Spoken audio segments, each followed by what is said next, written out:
Buen día, ¿cómo le va? Nuevamente aquí iniciando una nueva actividad. Bueno, espero que estén pasando de la mejor manera posible este aislamiento y bueno, aprovechen para estudiar, para ponerse al día y bueno, para cuando esto se levante puedan avanzar con su carrera como seguramente lo están deseando. Bueno, hoy vamos a hablar un tema que tiene que ver con un problema muy frecuente en pediatría, que forman parte del capítulo de las infecciones respiratorias agudas bajas, lo que se conoce como IRAP, en donde el prototipo, el caso más importante y prevalente es la bronquiolitis. Vamos a arrancar viendo un caso clínico que podemos ir trabajándolo en conjunto, bueno, ustedes escuchando, porque esto generalmente lo hacemos en el aula, con trabajos grupales, pero un poco para ver cómo se presentan estos casos.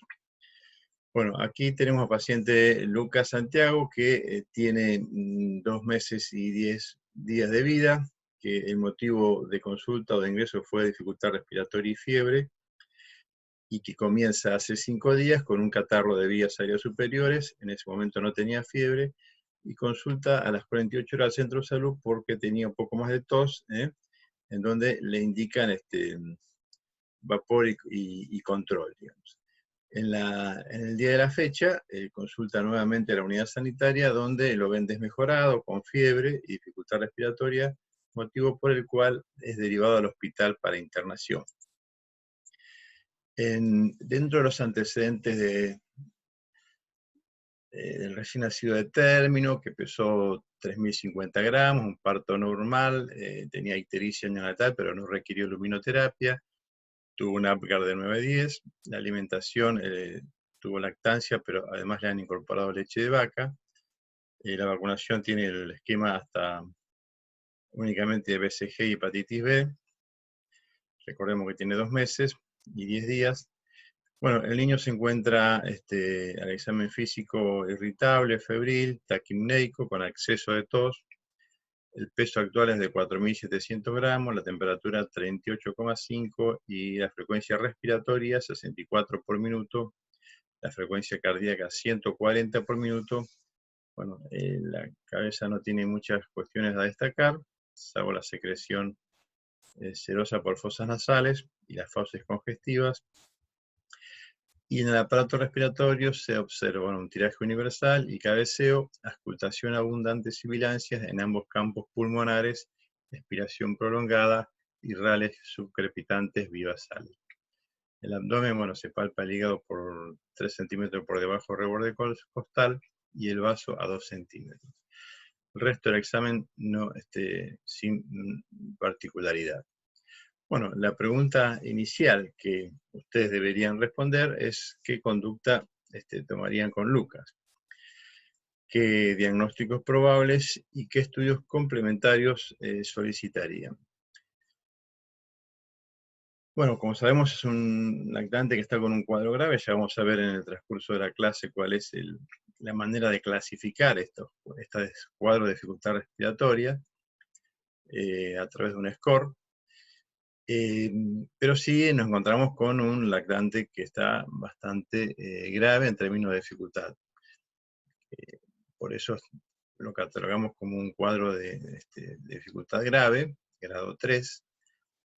Y bueno, sobre esto hay que darle lo que necesita, que sin duda, si estamos en la guardia, tenemos la posibilidad de hacer una saturación.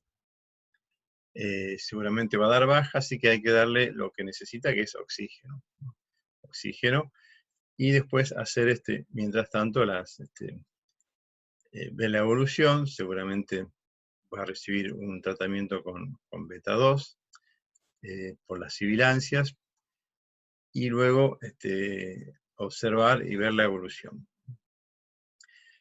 Este niño, bueno, y los estudios complementarios, de acuerdo a la evolución, tienen que ver con un hemograma, un laboratorio en este caso, una radiografía de tórax, y el laboratorio de Lucas, aquí está más o menos un 30% de hematocritos, una hemoglobina de 10,5, leucocitos tenías 10.200, la fórmula 55 de neutrófilos, 2 basófilos, 0 eosinófilos, 40 de linfocitos y 3 de monocitos, y el pH que se le realizó, bueno, el homograma, digamos, los gases en sangre, que se realizó una vez que estaba incorporado, un tratamiento y con oxígeno.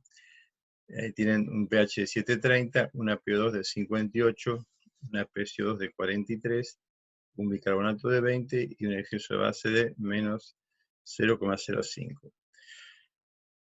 Sin duda estamos ante la presencia de una acidosis de tipo respiratoria, diríamos casi una acidosis respiratoria pura, una PCO2 que está aumentando, una hipoxia con una PO2 de 58 y el bicarbonato que empieza a bajar, que seguramente luego se transformará en una acidosis mixta si nosotros no intervenimos. Bueno, esto es un cuadro clásico que se presenta en un estado más grave. Vamos a ver ahora cuál es la definición, bueno, de bronquiolitis, que vamos a trabajar a través de este Power.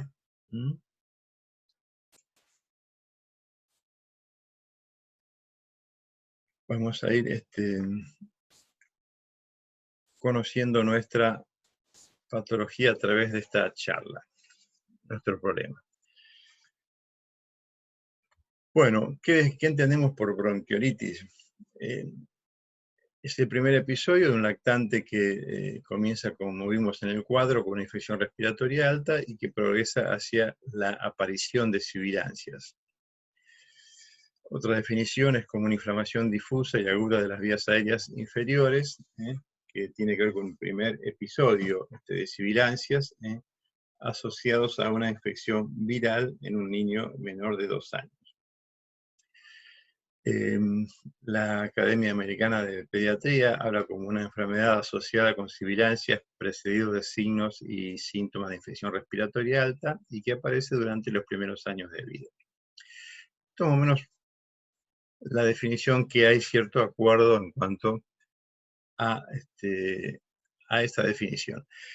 Pero nosotros cuando tenemos un caso que se presenta, hablamos de un síndrome bronquiolítico porque hasta tener en claro cuál es la patología o el problema de salud, tenemos que hablar de síndrome bronquiolítico. ¿Y qué es un síndrome? Es un conjunto de signos y síntomas. Aquí tenemos que en este caso se caracteriza por taquipnea, retracciones torácicas y costales, y sibilancias que se presentan en un niño menor de 2 años y cuyo principal representante es la bronquiolitis.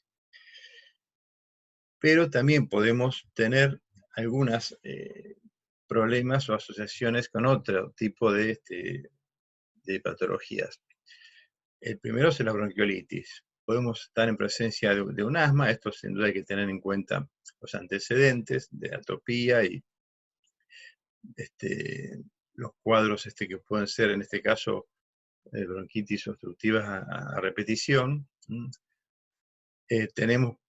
Podemos tener un reflujo gastroesofágico con broncoaspiración, neumonías y bronconeumonías virales y bacterianas, alguna cardiopatía congénita que desencadene una insuficiencia cardíaca y los niños se presentan con taquipnea y rales también subcrepitantes. Bueno, en el caso de un lactante que se encuentra en buen estado general y comienza en forma brusca con una dificultad respiratoria, tenemos que pensar que hace una aspiración de cuerpo extraño. Bueno, la tuberculosis hay que tener en cuenta el ambiente también familiar, si hay tosedores en la familia, y la situación social de esa familia, la desnutrición. Esto hay que, digamos, pensarla cuando la dificultad respiratoria se prolonga en el tiempo y no mejora. Bueno, fibrosis quística, que sin duda podríamos tener en cuenta. Bueno, son cuadros que se presentan en forma bastante grave, con dificultad respiratoria obstructivas y con complicaciones, con neumonía, pero esto sin duda tenemos que tener bien claro el diagnóstico al nacimiento, con, con el screening neonatal. Bueno, a un niño que haya estado internado y que sin duda haya sido de bajo peso, o tenido alguna enfermedad de membrana hialina y que haya requerido oxígeno, y esto puede generar alguna secuela pulmonar, alguna broncodisplasia. Y por suerte, también un cuadro que se presenta como un síndrome de dificultad ventilatoria por el tipo de respiración, el tipo acidótica, tipo Kussmaul, que es en los casos de intoxicación salicílica, que por suerte cada vez se ven menos, en virtud de que el consumo de aspirinetas ha bajado bastante en el uso cotidiano de la pediatría. Bueno, ¿cómo se presenta la epidemiología? Bueno, es de distribución universal. Hay un pico de incidencia, aquí está entre los 3 y 6 meses, pero es un poco menor. Vemos que el mayor pico de incidencia es entre los 2 y los 4 meses, por lo menos en nuestro medio, en Argentina, donde se presentan en épocas invernales la mayor cantidad de casos y afectación y que requieren internación. Generalmente hay un ingreso hospitalario importante, que esto se ha reducido muchísimo, como vamos a ver más adelante, por una modalidad de tratamiento que se llaman los centros de atención abreviada. Bueno, generalmente es más frecuente en los varones, y también las formas complicadas aparecen más frecuentes en varones, y hay una incidencia máxima en invierno, o sea, comienza con el otoño, y hace su pico más o menos en la Argentina para los meses de junio. En julio comienza a disminuir, y en agosto ya prácticamente son menos los casos, aunque aparecen otros virus, como vamos a ver, que continúan con otros cuadros respiratorios. Bueno, tenemos que hablar de todos los lactantes, o sea, la incidencia es bastante alta cuando estamos en época en estas temperaturas, como dijimos, cuando aparece la epidemia, aparecen muchísimos los casos. Pero bueno, hay factores de riesgo que hacen que la bronquiolitis pueda ser leve o pueda traducirse en una enfermedad de mayor gravedad que requiera internación, incluso que requiera cuidados críticos. Bueno, lo que se ha visto es la asociación de que los lactantes que no tienen lactancia exclusiva tienen mayor probabilidad de tener una bronquiolitis grave. O sea, una lactancia exclusiva no previene, digamos, una bronquiolitis, pero sí previene las formas graves. La vacunación incompleta, como en este caso asociado con los cuadros de infección respiratoria aguda baja, puede estar asociado con el virus de la influenza. En caso de que no estén vacunados, también puede generar una bronquiolitis. El bajo peso al nacer y la desnutrición como factores del bien.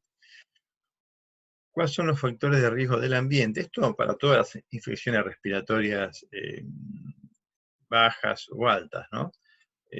Primero, el hacinamiento en la época invernal, la asistencia a guardería, por esto de la diseminación de los virus, que haya una madre, bueno, analfabeta, en términos que no tenga capacidad de entender y comprender la importancia de algunas pautas de cuidado o de consulta temprana, digamos, ante los casos. Bueno, madre adolescente, todos estos casos se han visto en la asociación de de mayor también, o sea, si asociamos mortalidad infantil con estos factores, sin duda vamos a encontrar una alta relación. Bueno, madres adolescentes, la contaminación ambiental, la contaminación domiciliaria, estamos hablando del tabaco, consumo de biomasa para calefacción o cocina, que terminan siendo muy graves a la hora de tener un cuadro de infección respiratoria en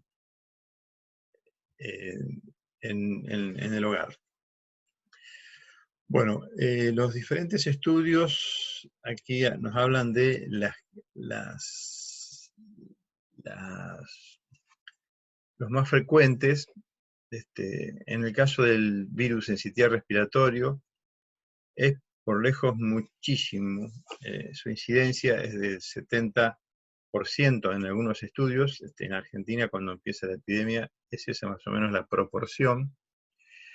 El virus de la parainfluenza, tipo 1 y tipo 3, generalmente aparecen posteriormente a la epidemia de sincitial, más o menos para julio-agosto, coincidente también con los cuadros de laringitis o laringotraqueitis.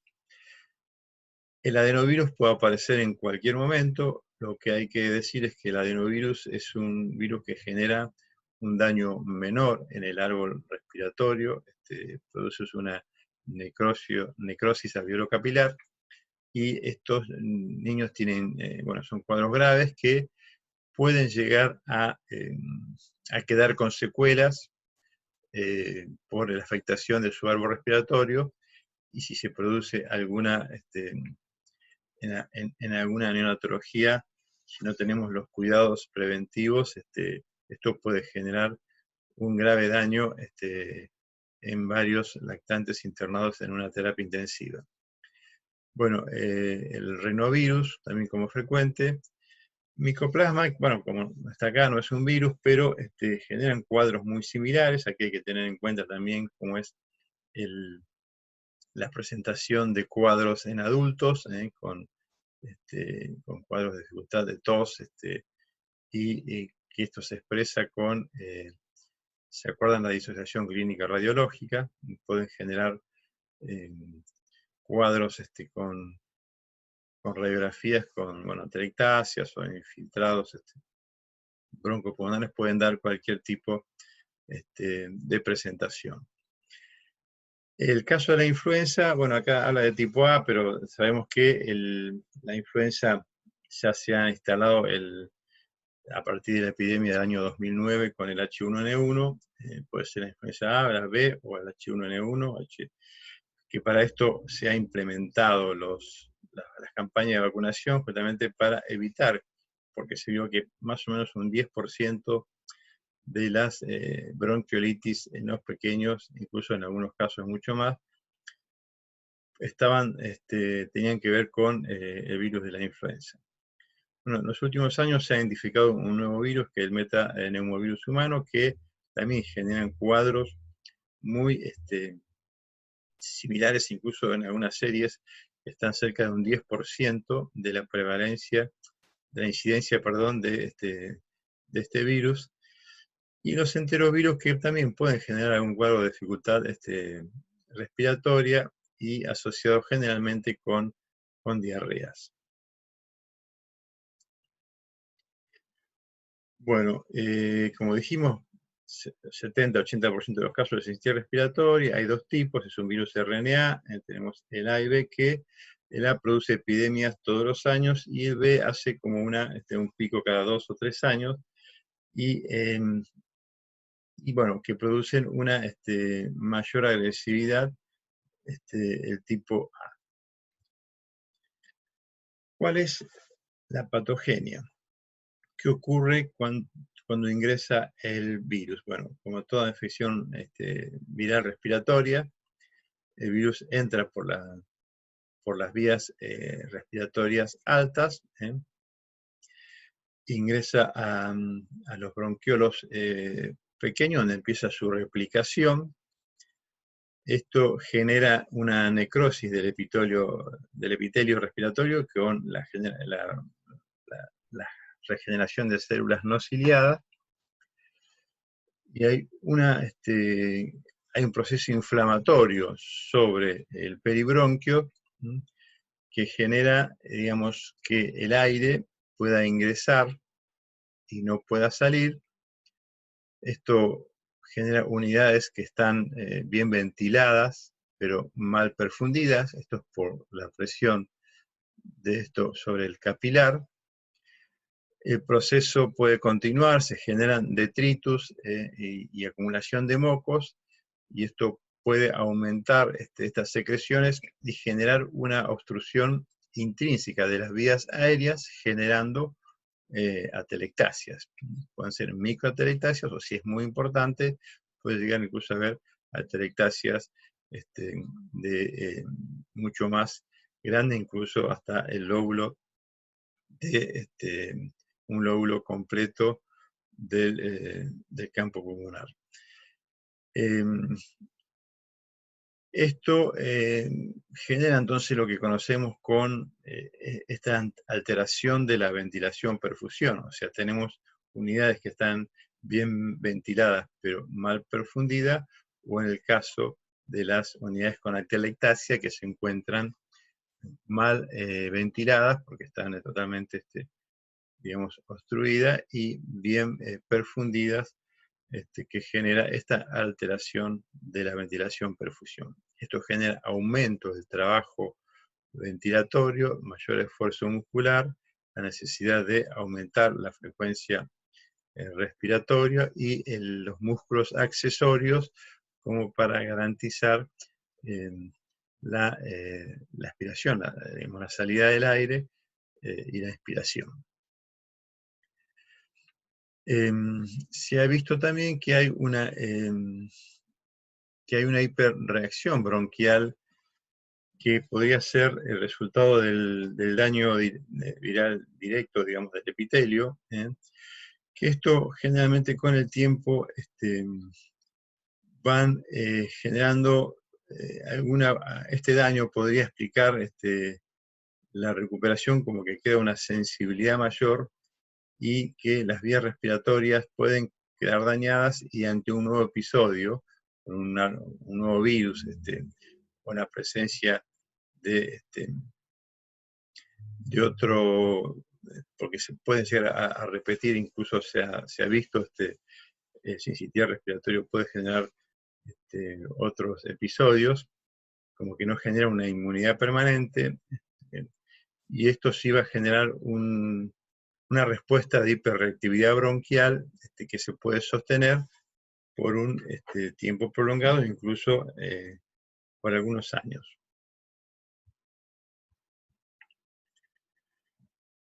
Esto es lo que le decía, o sea, se han visto también factores inmunológicos, que hay como una hiperrespuesta linfocitaria ante el sincitial respiratorio, y una elevación de la IgE y las IgG4 específicas, y esto que se ha asociado generalmente con estos niveles altos de IgE al inicio, puede corresponder un mayor desarrollo de episodios de hiperreactividad bronquial en el futuro. Bueno, acá más o menos estamos viendo cómo se ocupa, digamos, el bronquiolo con la infiltración peribronquial. Esto es una imagen tomográfica, en donde se van acumulando, y esto después se traduce en la radiografía como infiltrados, y en algunos casos como en vidrio esmerilado. Depende la gravedad del cuadro. Bueno, el diagnóstico es clínico, que si es la presentación de lo que dijimos al principio, con este cuadro de dificultad respiratoria, con taquipnea, sibilancia, retracciones torácicas, en un niño de menor de 2 años que se presentan por primera vez o segunda vez, podemos identificarla como un cuadro de bronquiolitis. Como vimos en el análisis de Lucas al inicio, el hemograma es inespecífico. Recuerden que tenía 10.200 blancos, o sea, no está aumentado, excepto que puede haber una asociación de una infección bacteriana, pero esto ya es más raro y generalmente está asociado con internación o algunas complicaciones de infección intrahospitalaria de algún germen que pueda haber en el hospital. Las pruebas diagnósticas, bueno, se usa generalmente la inmunofluorescencia directa de las mucosidades con las secreciones. Y como dijimos, la respuesta inmunológica tiene que ver con esta IgG4 y IgE. Generalmente son poco sensibles para las pruebas serológicas para la identificación del sincitial respiratorio. La respuesta inmunológica o lo que conocemos como la respuesta de los anticuerpos. Por eso no se usan. Y generalmente cuando ingresa un paciente, ¿a quienes se le hace diagnóstico virológico? Únicamente a los que están internados, esto como norma, para identificar, si bien no hay un tratamiento específico antiviral, pero sí nos sirve para conocer, digamos, cómo está circulando y qué tipo de virus están circulando, como para también informar la discriminación si estamos con un caso de virus de la influenza o si estamos con diferentes tipos de virus, incluso para identificar que no esté circulando el adenovirus, que también puede generar un mayor problema en un servicio. Bueno, ¿cuál es la expresión radiográfica de estos cuadros? Como vimos, es un cuadro obstructivo, que hay una mayor atrapamiento aéreo. Generalmente hablamos de una hiperclavidad generalizada, descenso y aplanamiento diafragmático por el atrapamiento aéreo, ¿no? Y puede haber infiltrados con portones intersticiales y frecuente la atelectasia global o cementaria. Como podemos ver acá, bueno, hay infiltrados alveolar pequeño, insuflación bastante, hay, digamos, atrapamiento aéreo. Vemos el aplanamiento del diafragma, y aquí podemos ver una atelectasia que se ve únicamente, que está en el perfil, y un aumento del diámetro anteroposterior, que tiene que ver justamente con el atrapamiento aéreo.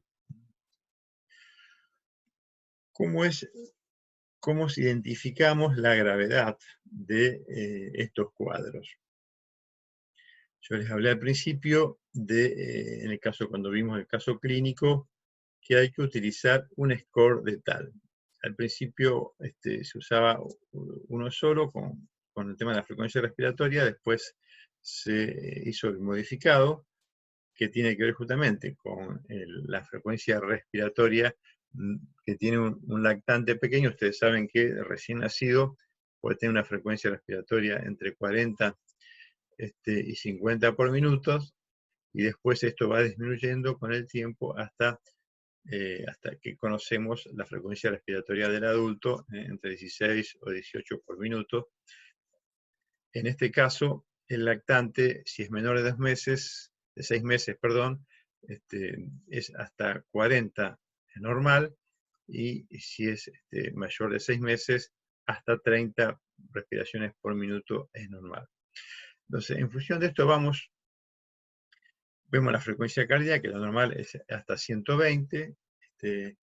Bueno, normalmente si un chico está bien, no hay ni tiraje ni sibilancia. El grado 1, como vemos, va aumentando la frecuencia respiratoria, la frecuencia cardíaca, esto depende de la edad, y hay sibilancias al final de la expiración. Y el tiraje es intercostal. El grado 2 tenemos mayor frecuencia respiratoria, tenemos mayor frecuencia cardíaca, las sibilancias están en inspiración y en expiración, sean los dos tiempos respiratorios, y el tiraje ya es un poco más generalizado. El nivel 3, o sea, el puntaje 3, tenemos la frecuencia respiratoria que es superior, bueno, en este caso a 70 y a 60 por minuto, pero también puede ser menor cuando ya el lactante empieza a agotarse, empieza a bajar, digamos, la frecuencia respiratoria y ya estaría en un caso, digamos, previo a un paro respiratorio, y eso ya estaríamos hablando de un caso muy grave. ¿Y qué tenemos? Bueno, las sibilancias es audible sin estetoscopio, esto que se escucha de lejos, como le dicen el maullido de gato, que se siente ese ruido de lejos, y bueno, hay aleteo o cabeceo, digamos, ¿no? Cuando ya la respiración o el esfuerzo expiratorio para sacar ese aire que se acumula en los pulmones es demasiado fuerte, y el lactante tiene que hacer este esfuerzo, ¿no? Con un quejido, como el... Eso es lo que van a escuchar ya en una etapa bastante, mucho más grave. Bueno, ahí los clasificamos. Ahora, ¿para qué nos sirve esta clasificación? Para indicar el tratamiento. El tratamiento puede ser en el hospital, en un centro de salud, o en estos centros de atención abreviada que es en un lugar separado, que en muchos lugares lo llaman las postas de bronquiolitis, en donde es atendida exclusivamente por una enfermera capacitada en el manejo, en conocimiento de lo que es el score de tal, y va evaluando en el transcurso del tratamiento, y el médico hace la indicación y después es manejado por la enfermera. Después, cuando pasan las series, como vamos a ver, es evaluado nuevamente por el médico y define si está en condiciones de alta o si continúa con el tratamiento. ¿Y cuál es el tratamiento? Bueno, de acuerdo a ese score, nosotros tenemos que ver si es un score menor de 4, es una bronquiolitis leve. La idea es que vuelva a su domicilio, se lo controla, en caso de que haya algunos factores de riesgo el otro día. Los mayor de 9 estamos en una situación de bronquiolitis grave. Estos se ingresan a una guardia de emergencia y es tratado ahí para ver después seguramente si no mejora, va a quedar internado. Y la gran mayoría de los casos son los que nosotros tratamos en estos centros de atención abreviada, que lo hacemos con lo que llaman con una serie de beta 2. Esto, bueno, como vamos a ver, estaba discutido, pero la evidencia en Argentina y en otros países demuestra que han dado resultados. Esto se intenta hacer tratamiento con beta 2 en aerosol, con PAF. Si esto no mejora, bueno, ahí no se sigue con el beta 2 si se requiere la internación. Así que sobre esto se hace lo que hace cada 20 minutos con 2 PAF. Se repite en 1 hora, se vuelve a repetir en una segunda hora si no mejora. Y después, si no mejora, ingresa para internación, y si mejora, sin duda se va a domicilio. ¿Estamos? Bueno, esto se demostró en un trabajo que se publicó, que es del Hospital Garrahan, en donde ellos, por el ingreso en la guardia, evaluaron a 1.403 niños que ingresaron, niños y niñas. No tenían bronquiolitis 445, tenían bronquiolitis 972, de las cuales los puntajes menor de 5 eran 389, estos se fueron a su casa, y los que tenían mayor de 9 eran 90, incluso muchos con factores de riesgo, ¿no? Menores de 3 meses y con muchos factores de riesgo. Estos quedaron internados, y los que ingresaron al consultorio de prehospitalización o centro de atención abreviada fueron 448. Ahí vemos que, de acuerdo a las series de beta 2 que se fueron haciendo, los niños han ido mejorando, se han ido a su casa, al domicilio, y otros iban quedando a medida que las series fueron pasando, hasta que terminan 18 niños internados que no mejoraron luego de las 3 series que se le realizaron. Bueno, entonces, en función de esto, ¿cuáles son los criterios de internación? En primer lugar, como vimos, si no hay respuesta al tratamiento de la obstrucción bronquial, después de 3 series, hay que internarlo y ya no usar, digamos, prácticamente porque no hay respuesta al beta 2.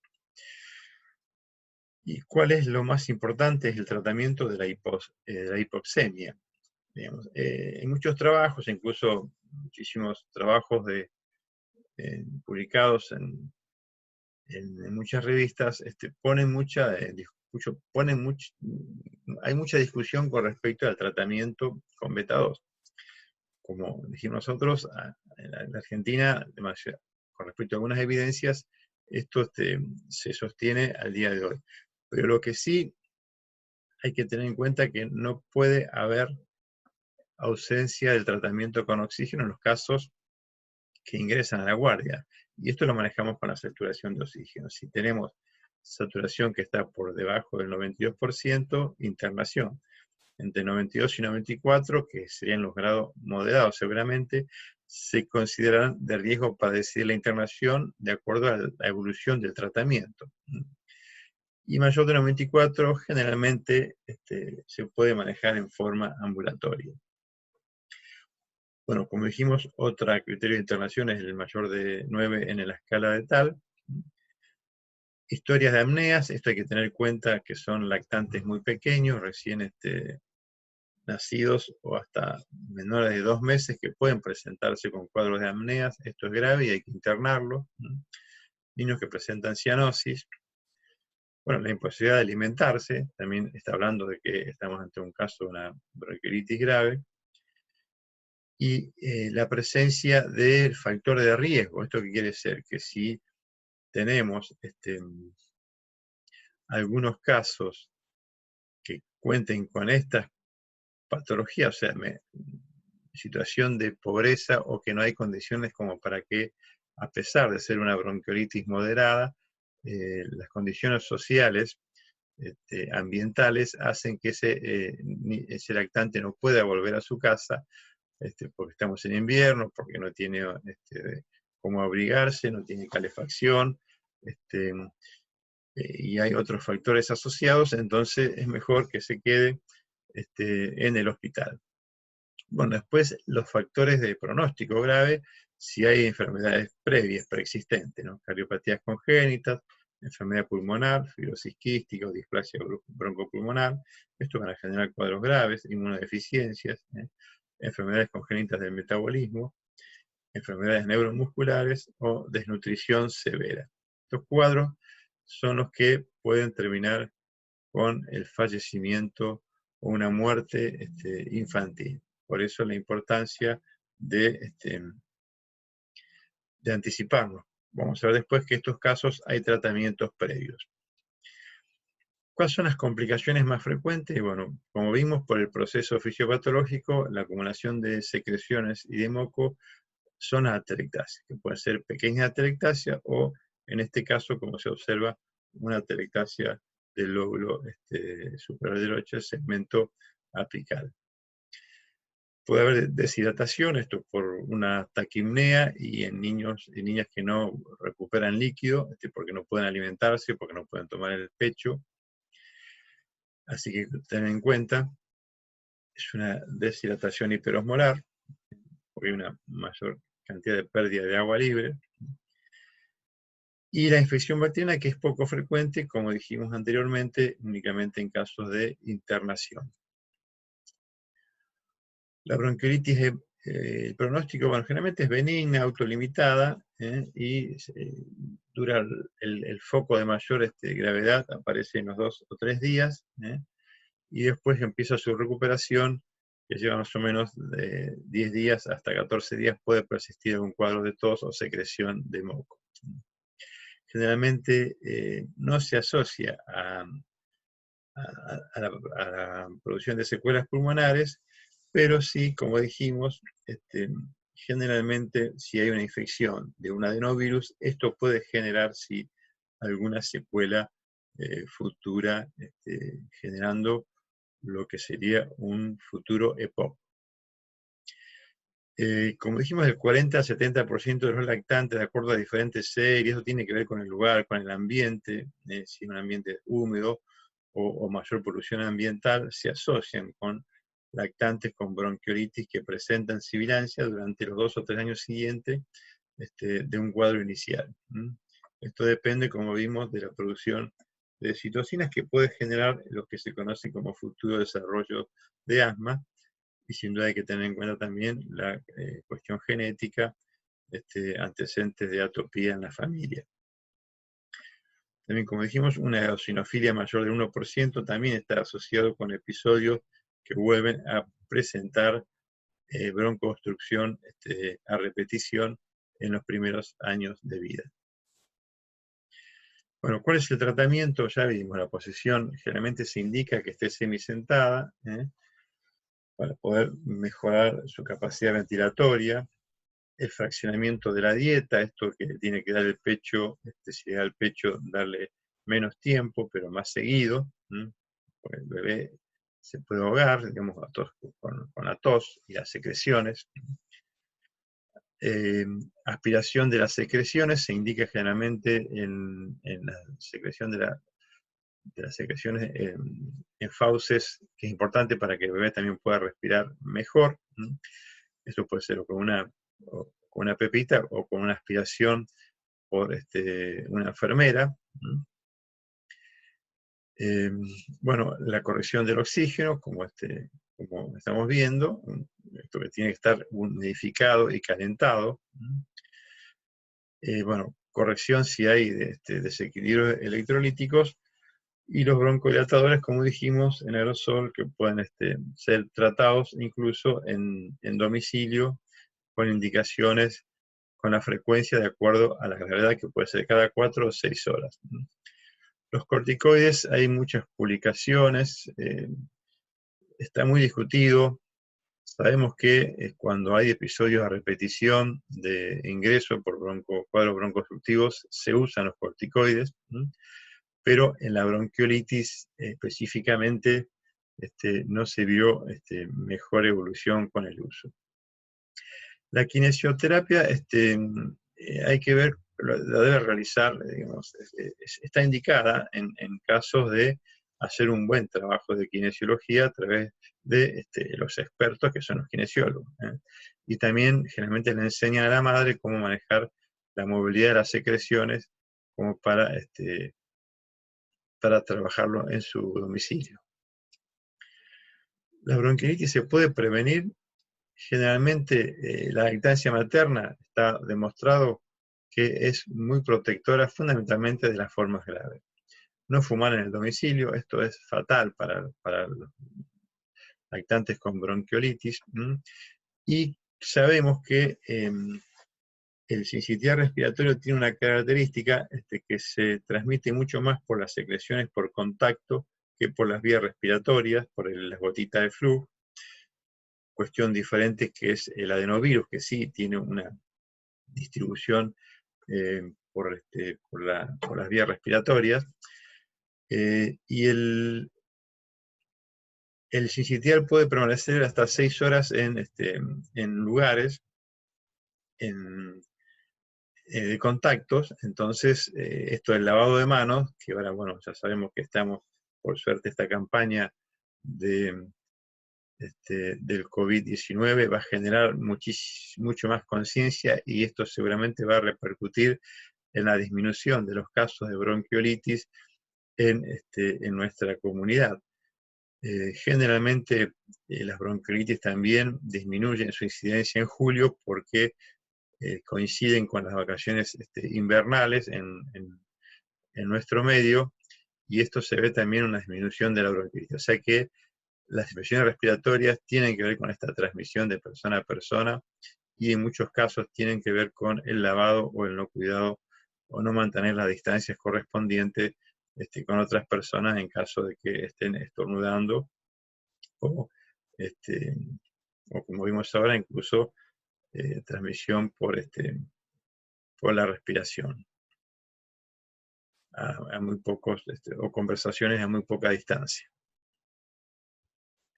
Bueno, Otra sí que es una manera de prevenir las formas graves, bueno, hay un biológico que es una inmunoglobulina antivirus sincitial respiratorio, que es el palivizumab, que se usa como profilaxis en lactantes de alto riesgo, o sea que son para casos de prematuros extremos, cardiopatías congénitas, enfermedades pulmonares, todos los casos que vimos graves, este tipo de anticuerpo monoclonal evita la mortalidad en estos casos. Bueno, y la vacuna todavía no hay disponible y continúan en investigación. Bueno, muchísimas gracias y nos estamos viendo en la próxima clase. Un gusto compartir con ustedes esta clase.